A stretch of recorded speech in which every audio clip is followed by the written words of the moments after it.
What's going on, everybody? It's CryptoVision here, back again with another crypto market update. Today's video, we're going to be going over profit taking strategies.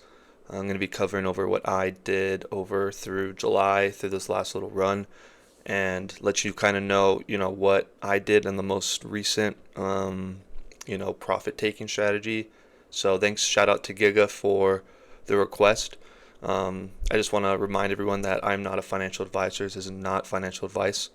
These are just tools that I use and reasons that I lean to for de-risking and taking profits. So if you like today's video, if you like this type of content, please hit the like button. Please subscribe for more, and leave a comment whether what your strategies are. Okay, so let's get into it. So I'm going to be using XLM and Chainlink because those are the two main assets I was taking profits on during this last run in July.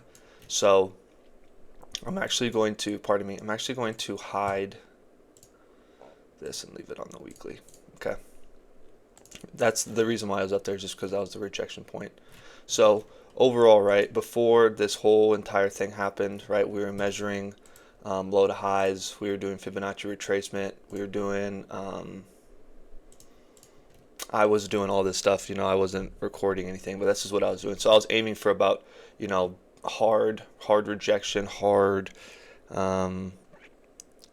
resistance wall is going to be around 50 cents. Okay, so I would put, I put this up through here, horizontal line, 50 cents, something like that, right? You know the deal, right? You know what this channel is about, okay? And you know that we take multiple measurements, right? So does that line up with anything else? Yeah, about the 786, so about 51 cents, right? So right through there. Okay, so that was an area that I was paying attention to, right? Can we break through that? Can we not break through that? Okay, so we go on this run and we're up at this area, right? And we have the Fu Manchu in action, we have the RSI in action, and we come up for the first touch point, and there's no red dot, there's nothing like that. So I'm like, okay, we came up and rejected off of it, right? I took 10% off, just 10% off, flat. It was just if it goes back down, I'll add more. If it goes up, 10%, it's 10% less. Okay. And the fact that, you're already overbought, right? You're already overbought. And so 10%, very quick. Just, it's almost like a fee that I programmed in my mind to go through all the BS. Like, no matter what, you put the targets out there, I'm talking to myself, right? You did all this work, right? You're going to pay yourself regardless, right? You're just going to take 10% off. Boom. Easy, right? So we come back down, and this is where red flags start kicking in, right? We come back down, we make a lower high on the RSI, we make a higher high on price, and we have a red dot on the Fu Manchu with momentum, right? So there's 3 red flags. So the first red flag is you come up to the same area and you reject. Okay, first red flag. Okay, let's start here. This is on the daily, right? This is on the daily. Second red flag, right? So you close right here, right? You close right here. You come up, reject, and then slam down, right? So on this rejection, very bad, right? You have bearish divergence. This is very key to understand, right? You're overbought and you have bearish divergence. You have a lower high, an RSI, and you have a higher high in price. Not good with the red dot. Boom, 25%. So in total, I've taken 35% off the top, just 35%. Okay. And so I was like, you go through and you took that off, and you're hoping in that point, in that state of mind, I'm hoping for a bull. I'm hoping to flag out, right? You're hoping to flag out. I'm like, okay, we're gonna flag out and we're gonna run. Well, what happened? We flagged out. Okay, we flagged out. We broke out. We didn't break out, right? So we didn't break out. Once I saw that we came up through here and broke out, and so now I'm paying attention to this RSI right here. And once we lost the RSI right through here, right, 10%. So down 41 cents, 10%. So in total, it took 45% off the table. Okay, took 45% off the table, and didn't add anything. Didn't add anything until we started to get around here. I just actually recently added of a large amount. I did not, remember I told you I did not get to add down at 16 cents. I don't know why I didn't get to add any, but it's all good. And I have one more large buy order right here at 24.5. That's what I have, and it's in place. It's there for if the time, if it happens, it happens. If it doesn't, it doesn't, right? And that's it. So that's 45% of a crypto that I took. I didn't take it all, but in the moment, right? Was I nervous that you come down through here, like you come down through here after taking 35 and you break out and you go to 90 cents? Was I nervous about that? No, right? Because you still have the opportunity to make money, and that's what this channel is about. It's not being, you're not trying to time the top. You're not trying to get the most amount of profit. You're just looking to make money, right? And it gave me confidence, right? Because you come down through here, right? Come down through here, and you bounce off the 50, and you start to go. So I'm like, okay, here we go, right? There's reasons to still believe that you're gonna go up higher, right?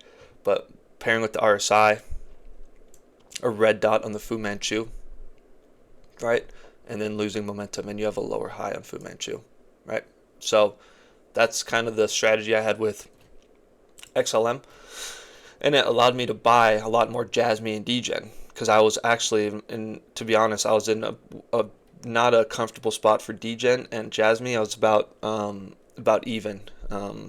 So taking profits at in these larger caps has given me the opportunity to stay alive during this whole entire run, right? Stay alive, stay in it, right? Still kicking, haven't lost, made some money, but not too much, right?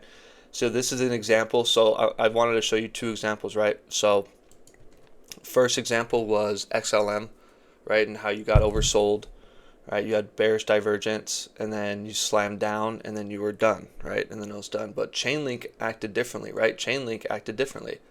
This is why I didn't just sell everything. This is why I waited, right? So same concept, right? I had a, I don't think I had $20. I think I had like $22. It was $22. So we hadn't yet met the area of resistance, because I was thinking we were going to come up through here, right? We were going to come up through here, this harsh rejection. I remember it because I was drawing these W's. I was like, okay, we're going to come up, then we're going to come down. Sorry, we're going to come up, then we're going to come down, and then go, right? But it got front ran. I didn't take as much profit as I'd liked. I'd missed out on taking profit on the first option I did right here. I didn't take profit right there because it didn't hit my spot. But what I did do is, so this is something that I learned from, right? I waited till this spot and I took 10%. Right? I waited to take 10% off of this spot right here because of the lower high, right? And you're rejecting off the moving average. You had another red dot, right? Another red dot. I was hopeful, right? I was hopeful with this green dot. I was like, okay, red dot, had profit taking, right? But I only took 10%. Thank goodness, right? I mean, it kind of worked out in my favor, because then we started to run very, very hard, right? Very hard, very hard, very hard. But look what we're doing. We're forming lower highs and higher, and sorry, we're going higher highs and lower highs in RSI. So red flags are already going off in my head. I'm like, okay, I was just moving stop loss up. This is my first stop loss, and second stop loss. And then this stop loss did get hit, right, for 25%. So that's 35%, right? But as you can see, we still moved up even higher. So I've already sold 35%. We haven't hit the highs yet, right? So it's not it works for every single asset, but still in profit, still taking profits, right? And so I was like, okay, if that's all I get, then that's all I get. We ran up one more time, right? Another lower high, and I took another 10% up through here. So in total, I took 45, 45, right? 45%, 45%. I waited again through here, right? I waited again through here. We broke out. We rejected. and I did not take any profits. Right, I did not take any profits. I probably should have, looking back on it. Right, hindsight's always 20/20. All right, I mean, hindsight's always 20/20. You're taking 100% profits, you're getting out, and then you're getting back in.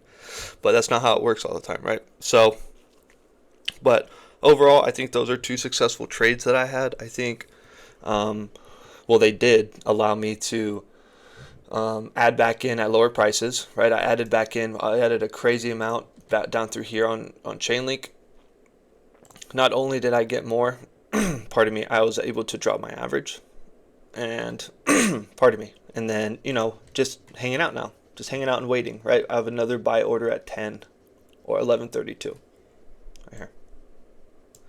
So it's the same concept with XLM, right? I don't think we're taking out the low, but we could go down a little bit lower. And so that's kind of my strategy, right? I'm not looking to sell on the very first little move, right? I'm not selling down through here. I'm not doing that. But if you're right, that's for my strategy, because I've been in for lower, so I'm not trying to buy down my prices, right? In terms of degen, right? I got in at initially at like 228 or whatever, 28, 28, and then where were we? We were down through here. Down through here, sold a little bit, really didn't have much. I was kind of just playing around with meme coins. I've never invested in meme coins before. It's kind of skeptical. Same concept, right? Where we didn't sell everything because you never know. It was kind of just, if I'm being honest, it was kind of my casino play, as many say. It was like, if it goes up, it goes up. If it goes down, it goes down. I'm gonna sell some. I didn't sell. I know it was under 25%. I think it was 15% up through here. I sold 15%. And I've been adding, I added some more down through here, and I sold another 15%. Actually, this one was 10%. I sold even less down through here. And now I've just been adding down through here. I've just been adding at every dip, right? I added through here. I added, and I added a ton down through here. And I think it was through here, I added a lot, like more than I probably should have. I know the price is higher than my average, but it was still getting a sale. So, but I was able to do that with profits of a different asset. So overall, that's kind of what I've been doing. I'm not in any kind of mindset or shape of like frame of mind. Oh my gosh, I need to get my coffee. It's been a late day for me. I'm not in any kind of frame of mind to be selling right now. It's just not. It's not in the playbook. Even if we go down really low, right? I have dry powder to buy, and that's what selling does. Right? It gives you a position, right? Because cash is a position, and so kind of that's what I have been doing. And look, the markets are kind of back down again, and almost everything actually is back down, right? Almost everything is back down. You have the random greens. This is just the stock market, right? Random greens. These are all my stocks that I possibly enter into, and then crypto, right? You have a couple cryptos that are going crazy. Snapchat's going crazy, but it's still down overall. You got the few that are actually moving, but the rest are struggling today. Where's ICP? ICP's up again. Wow, this is crazy. Let's take an example, right? So, ICP, right? You're down in ICP. This is a perfect example, right? Let's go through ICP and see if, we're at an area where we can start taking profits. If we're, anywhere close, right? 2023, where are we? 2024. Okay, let's go from a low to the high. Okay, this is going to be a good example of kind of where we're at, what we're doing, if you're in ICP, and I'll tag ICP. Okay. So first of all, you've already gotten through your 0.5, right? If I'm down for lower, I'm setting a 10%. I'm setting a 10% tax, like for myself, at the 0.5, just because it's typical for a rejection. Right, typical for a rejection, typical for the asset to rebound to, right? So, you come up through here, maybe you come up through here, and then you come down, then go, right? So, right, those are two areas that I'm looking to take profits at for right now. The overall, right, the EMAs, they look very bullish. They look very bullish, right? They look very bullish. You are overbought with the stochastics up touching the top. No bearish divergence yet, so I'm not selling, right? Not selling quite yet, right? This bearish divergence, this was cleared, right? You have higher highs. You have higher highs in price. You're crossing on the RSIs. Oh, sorry, on the EMAs. Not selling, right? Not selling yet, right? Not selling yet. We can do we did a Fibonacci extension, right? Those are just two areas that I'm looking at, right? Those are two areas I'm looking at. So we're gonna go, at this point, that's gonna be kind of nuts. Boom, that's 786 right there. And that's 618, wow. So, right, these are three areas that I'm watching hard, right? These are three areas I'm watching very, very, very closely. That's 798 and that 960, right? If we get up to here, right? If we get up to here, I'm gonna move that stop loss up from that 0.5. I'll move that stop loss up and I'll just take 10%, right? Do that, and then, watch on the daily for bearish divergence, right? Watching on the daily for bearish divergence, but I'll pop over here to the weekly, right? To the weekly, come through here, trend lined it up, broken out of the trend line, right? Broken out of the trend line. Everything looks good right now. Where's the 100-day EMA? Look at that. It's right at a resistance line. So, right, I'm planning on taking 10%. Right, have a 10% stop loss, and I'm taking 25% off, just to get paid. Right, just to get paid, no matter what, just to get paid.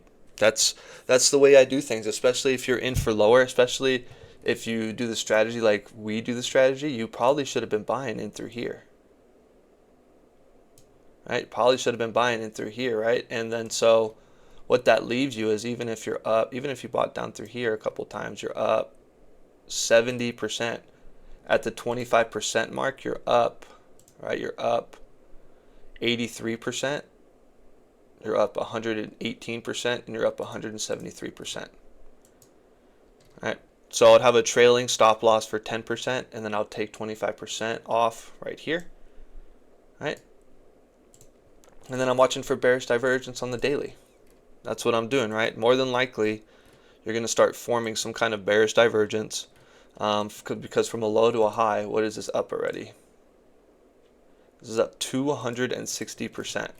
260%, and some people are using leverage, so that percentage is even higher. So that's what you have to worry about. You have to worry about, okay, well, it's only up, for me, it's only up, it's only up, whatever, if you bought right here, it's only up 80%. That's not a lot, but you got to think about other people that are taking profits right now. You see this green through here? People are taking profits right now, but people are FOMOing in. There's a lot of FOMO going on right now. So if you're right, I would highly advise to not buy ICP right now. Right, I'm not a financial advisor. This isn't financial advice. Stay away from ICP. Why would you buy ICP at a, let's just take it from this low. Why would you buy it at a 74% premium? Right? Wait for it. I mean, if you really believe in the project, if you really believe in it, wait for a correction. It's possible that we come back down to the 200-day EMA. It's very possible that you come down through here and then you go up. Right? Right? So overall, that's what my strategy would be for ICP. Everything still looks good. EMAs are crossing up.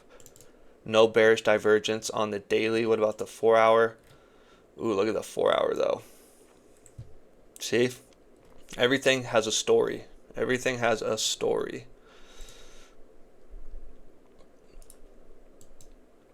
Lower highs.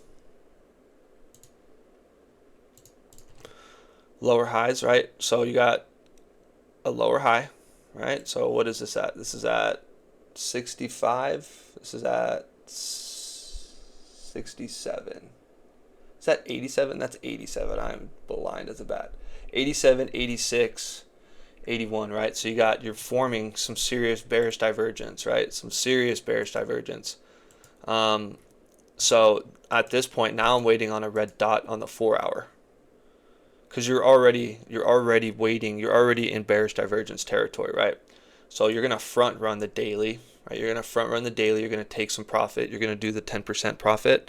Or 25%, right? It all depends on what price you're at and what you feel comfortable with. If it comes up to here and hits this line and then rejects, right? Because then you're going to form triple bearish divergence, and that's not ideal. Okay, so these are kind of the things that I look for when I'm looking to sell an asset. Right, this comes through here, right? This is very nice. This is very nice. You were forming bearish divergence, and what you do, you cancel out your bearish divergence. Right? You had lower highs with higher highs, but now you have higher highs with higher highs. So now that bearish divergence is canceled on the 8-hour, right? On the 8-hour. So in 4 hours, let me see, 38 minutes, you're going to kind of see, it kind of looks like it's going to reject through here. But right, we can keep running. We can keep running, because that feeds into the 8-hour. So it's just a bunch of different metrics that you can get ahead of if you want to front run, because it's kind of been a front running season. But overall on the daily, you'll get some serious bearish divergence, and then that's kind of the red flag. Same thing right through here. You had the bearish divergence, you had the red dot, right? But if you want to be in on it, like if you're trying to time the most perfect exits, and you're trying to do that, you got to hop into the 4-hour, 8-hour, sometimes a 12-hour. I like doing the 4, 8, and then the daily, and then the weekly, right? Because the weekly EMAs are pretty strong, right? They're pretty strong. So, right, this 798 area, I would look to possibly take some profits. So, again, not a financial advisor. None of this is financial advice. I don't even own ICP. I mean, I really don't. So this is just something that I would do. These are things that I look for in an asset before taking profits. So if you like today's video, please hit the like button. It helps out the channel a ton. Trying to get to 400 subs by the end of next week. So I mean, we need 4 more. That'd be great. Please leave a comment whether what your strategies are, and I can add to my tool bag as well. So I appreciate you as always. Have a great rest of your day. Take it easy. Peace.